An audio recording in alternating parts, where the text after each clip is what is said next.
Assalamualaikum warahmatullahi wabarakatuh. Bismillah walhamdulillah wassalatu wassalamu ala rasulillah Sayyidina Muhammad ibn Abdullah wa ala alihi wa sahbihi wa man walah. Wala hawla wala quwwata illa billah, amma ba'du. Alhamdulillah ala ni'matil Islam wa kafa biha min ni'mah. Segenap hadirin hadirat kaum muslimin dan muslimat jamaah majlis rahimakumullah. Para habib yang hadir luar biasa banyaknya, para kiai, para ustaz, khususnya guru kita bersama Al-Habib Husain bin Usman Al-Hamid. Mudah-mudahan Allah berikan panjang umur kepada beliau, sehat afiah, langkah-langkah perjuangan beliau di dalam nilai-nilai keagamaan dan nilai-nilai sosial Allah berikan penjagaan yang baik dan Allah berikan keridhaan untuknya. Hadirin, malam hari ini kita berkumpul bersama dengan rangkaian acara yang luar biasa. Halal bihalal, lalu dirangkai dengan acara haul Al-Habib Mundhir bin Fuad Al-Musawah yang manaqibnya telah kita dengarkan.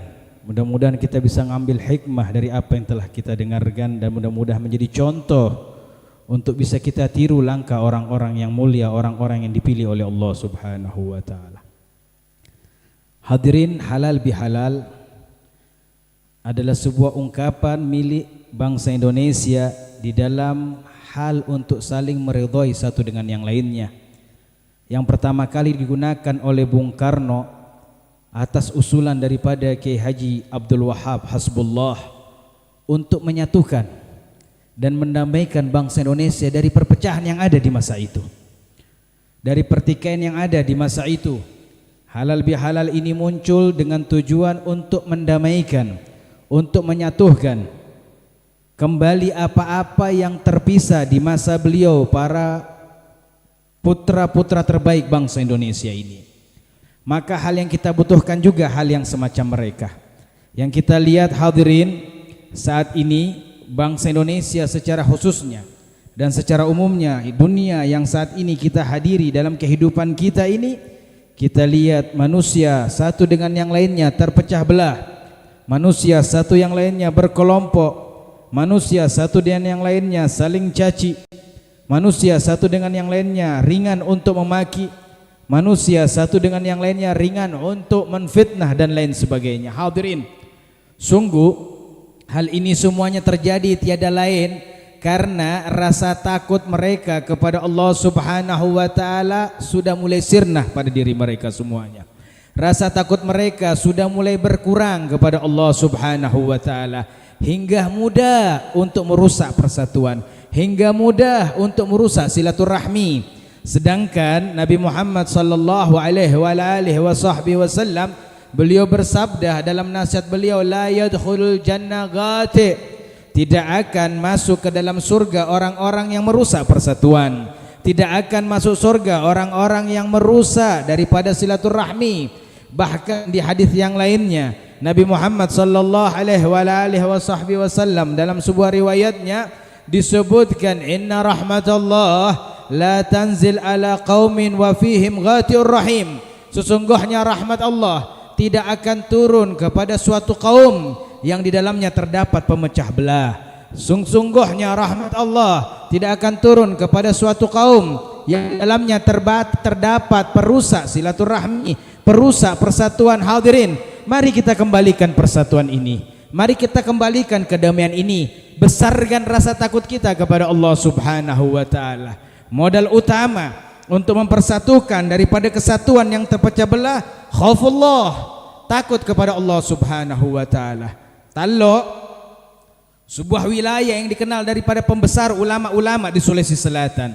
Sebagaimana kita mengenal daripada Dato' Ribandang, seorang ulama yang luar biasa, datang daripada negeri Minangkabau. Ilmunya yang luar biasa beliau miliki, membuat beliau rasa takut kepada Allah Subhanahu wa ta'ala. Sesuai dengan wahyu Allah, innama yakhsyallah min ibadihil ulama, sesungguhnya yang memiliki rasa takut kepada Allah adalah golongan orang-orang yang berilmu, dorongan orang-orang yang berpengetahuan. Ini Datuk Ri Bandang berangkat daripada negeri Minangkabau masuk ke tanah Talok, mengislamkan orang-orang mulia di antara negeri ini hingga menyebar Islam di tanah Talok dan di tanah Goa. Bahkan Raja Goa di antaranya Daim Bontok, Karaing, Lakiung yang ketika berganti nama menjadi Sultan Alauddin masuk Islam di tangan beliau. Hadirin, beliau bergerak itu dengan rasa takutnya kepada Allah Subhanahu wa taala. Takut ilmu yang beliau miliki dituntut oleh Allah Subhanahu wa taala. Takut pengetahuan yang beliau dapati tidak diamalkan dituntut oleh Allah Subhanahu wa taala. Pun juga kita mengenal dari negeri Talok ini orang-orang hebat, di antaranya Taj Halawatiyah, Syekh Yusuf Al-Makassari, Tuan Tas Salamaka, sebagaimana riwayat menyebutkan beliau seorang ulama besar yang punya rasa takut kepada Allah Subhanahu wa taala besar hingga rasa takutnya kepada hamba-hamba Allah, makhluk-makhluk Allah tidak ada lagi.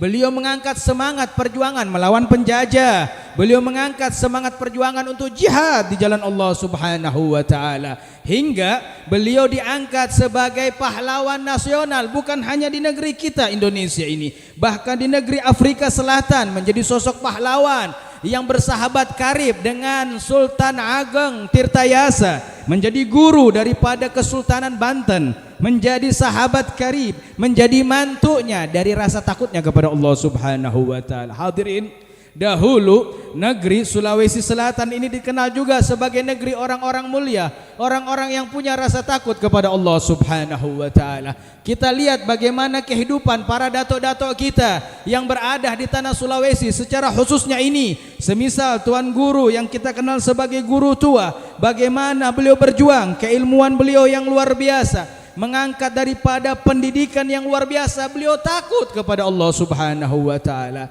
Sebagaimana rasa takutnya para pemangku ilmu dituntut keilmuannya di hadapan Allah, maka beliau menyebarkan ilmunya dengan rasa takutnya kepada Allah Subhanahu wa taala. Wajar kalau mereka mendapatkan kenikmatan dunia dan kenikmatan akhirat, hingga kita mendengarkan mereka seakan-akan gambaran jelmaan daripada ayat Allah Subhanahu wa taala, liman khafa maqama rabbih jannatan. Dan bagi orang-orang yang punya rasa takut kepada Allah Subhanahu wa taala, baginya dua surga. Surga dunia didapatkan, surga akhirat diperolehkan. Bahkan tekanan kuat dari wahyu Allah Subhanahu wa taala akan orang-orang yang rasa takut kepada Allah Subhanahu wa taala. Allah berwahyu dengan mengatakan, wa amma man khafa maqama rabbih wa nahan nafsa 'anil hawa fa innal jannata hiyal ma'wa. Allah Subhanahu wa taala yang sebutkan. Adapun golongan orang-orang yang punya rasa takut kepada Allah, mampu menekan hawa nafsunya, tidak ada tempat kembalinya kecuali kenikmatan alam surgawi dari Allah Subhanahu wa taala. Hadirin, orang-orang dahulu sukses dengan rasa takutnya kepada Allah Subhanahu wa taala. Sekarang mari kita lihat di sekeliling kita, bagaimana mereka semuanya seakan-akan tidak memiliki rasa takut kepada Allah Subhanahu wa taala. Syariat dengan mudah mereka tinggalkan, menfitnah dengan mudah mereka hantarkan, meninggalkan ibadah-ibadah yang dihantarkan oleh Nabi Muhammad sallallahu alaihi wasallam, lupa begitu saja. Hadirin, Nabi Muhammad pernah mengatakan, lau ta'lamuna ma'alamu ladahaktum qalilan wa labaqaitum katsira. Nabi Muhammad mengatakan, jikalau kalian tahu apa yang saya tahu, niscaya kalian akan sedikit tertawa dan banyak menangis. Nabi Muhammad mengingatkan kepada kita, hadirin, jikalau kalian tahu apa yang saya tahu, niscaya kalian akan sedikit tertawa dan banyak menangis. Hadirin, nasihat dari nasihat Nabi Muhammad sallallahu alaihi wasallam, hingga Nabi Muhammad pernah mengkabarkan kepada kita bagaimana keagungan Allah tentang orang-orang yang rasa takut kepada Allah dan orang-orang yang tidak punya rasa takut kepada Allah Subhanahu wa taala. Qala Rasul sallallahu alaihi wasallam fi ma yarwi an rabbih tabaraka wa taala, wa izzati wa jalali la ajma'u ala abdi khaufaini wala amnain. Nabi Muhammad mengatakan, aku mendapatkan dari Allah Subhanahu wa taala bahwasanya Allah berwahyu, wa izzati wa jalali, demi keagungan dan kemuliaanku, la ajma'u ala abdi khaufaini wal amnain, saya tidak akan kumpulkan untuk hamba-hambaku dua rasa takut dan dua rasa aman. Allah mengatakan, dengan kemuliaanku dan dengan keagunganku, hadirin, saatnya kita fokus dengan kehidupan dunia ini agar kita selamat untuk kehidupan akhirat. Dengarkan Nabi Muhammad menyampaikan wahyu Allah, wa izzati wa jalali, demi keagungan dan kemuliaanku, la ajma'u, aku tidak akan kumpulkan ala abdi, terhadap hambaku, khaufaini wal amnain, dua rasa takut. Tidak mungkin dua rasa takut di dunia orang juga bakal takut di akhirat. Wala amnain, dan tidak mungkin orang yang aman di dunia bakal aman di akhirat. Allah Subhanahu wa taala tegaskan, fa idza khafani fid dunya amantuhu yaumal qiyamah. Barang siapa orang yang takut kepadaku di dunia, aku akan amankan mereka di akhirat. Hadirin, dengarkan hadirin, wahyu dari Allah Subhanahu wa taala melalui hadis qudsi Nabi Muhammad sallallahu alaihi wasallam.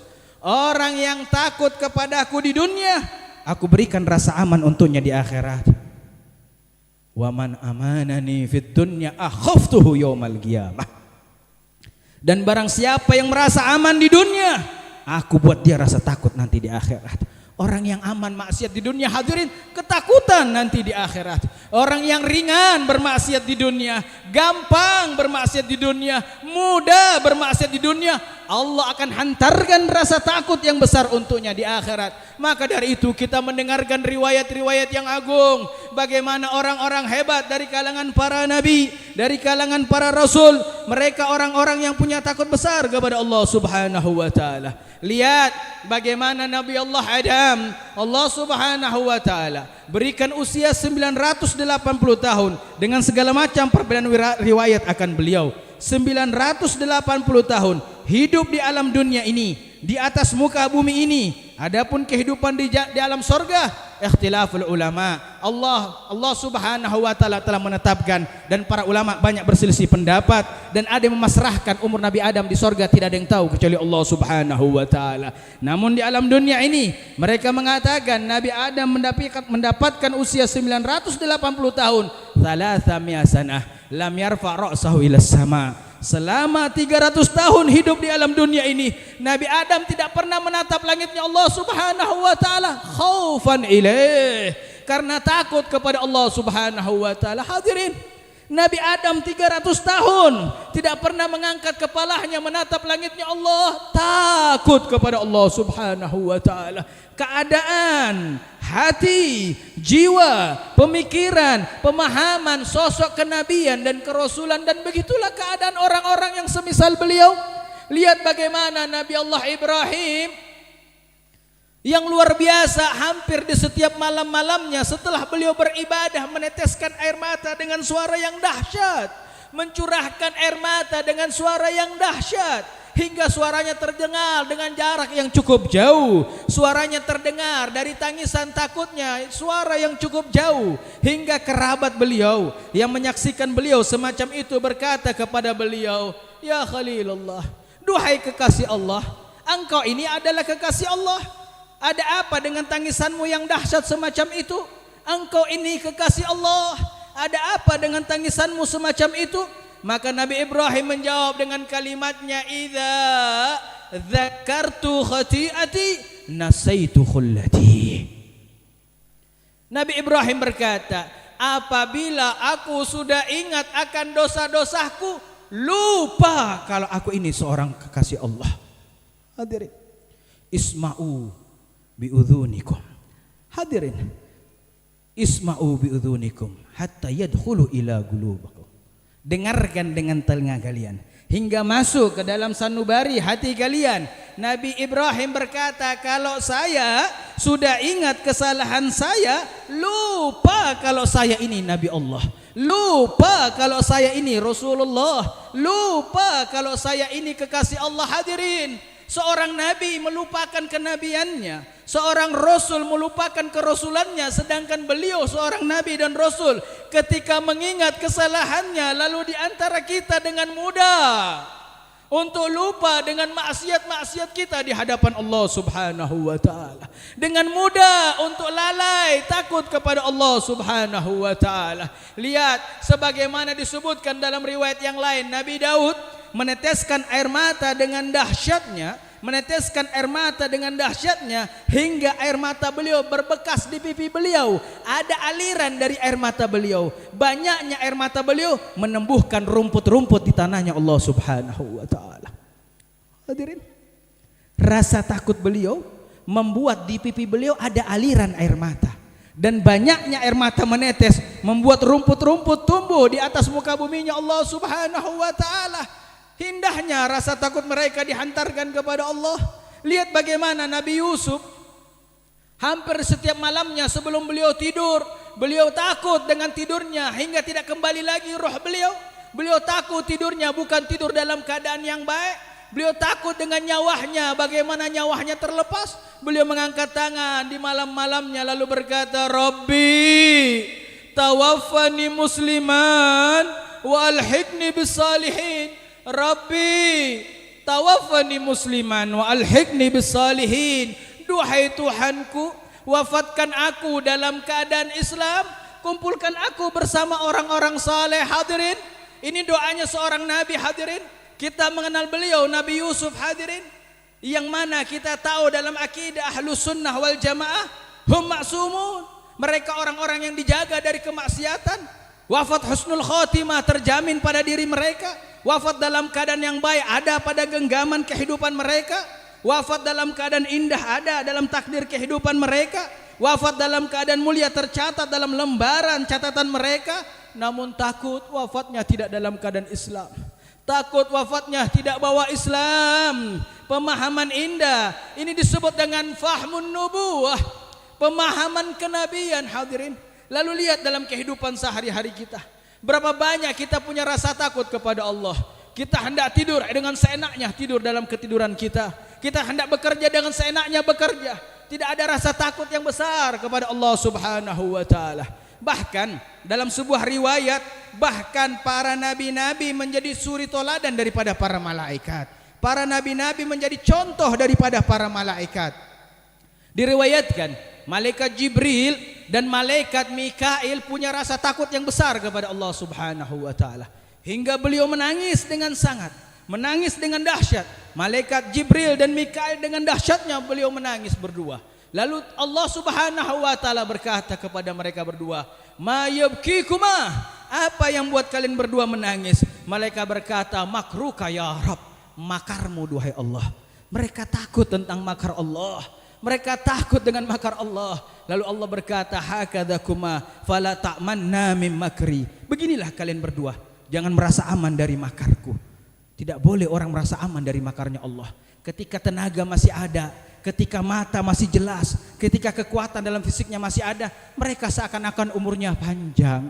Begitu pedenya mereka akan berjumpa dengan Allah Subhanahu wa taala. Hadirin, inilah yang terjadi. Manusia dibantai dengan dahsyat di Gaza. Mudah-mudahan Allah berikan kemenangan kepada saudara kita di Gaza, Palestina. Itu semuanya terjadi karena tidak punya rasa takut kepada Tuhan mereka. Lihat di negeri Indonesia ini, fitnah di sana sini, caci maki di sana sini, maksiat di sana sini. Ini terjadi tiada lain adalah rasa takutnya sudah diambil, rasa takutnya sirna di hadapan Allah Subhanahu wa taala. Padahal manusia yang paling berani, hadirin, manusia yang paling agung di antara murid Nabi Muhammad sallallahu alaihi wa ala alihi wa sahbihi wasallam, Sayyidina Umar ibn al-Khattab. Sayyidina Umar bin Khattab, hadirin, manusia paling berani, hadirin. Bahkan berapa banyak para ulama mengatakan Allah tidak mengutus lagi orang yang lebih berani daripada Umar bin Khattab.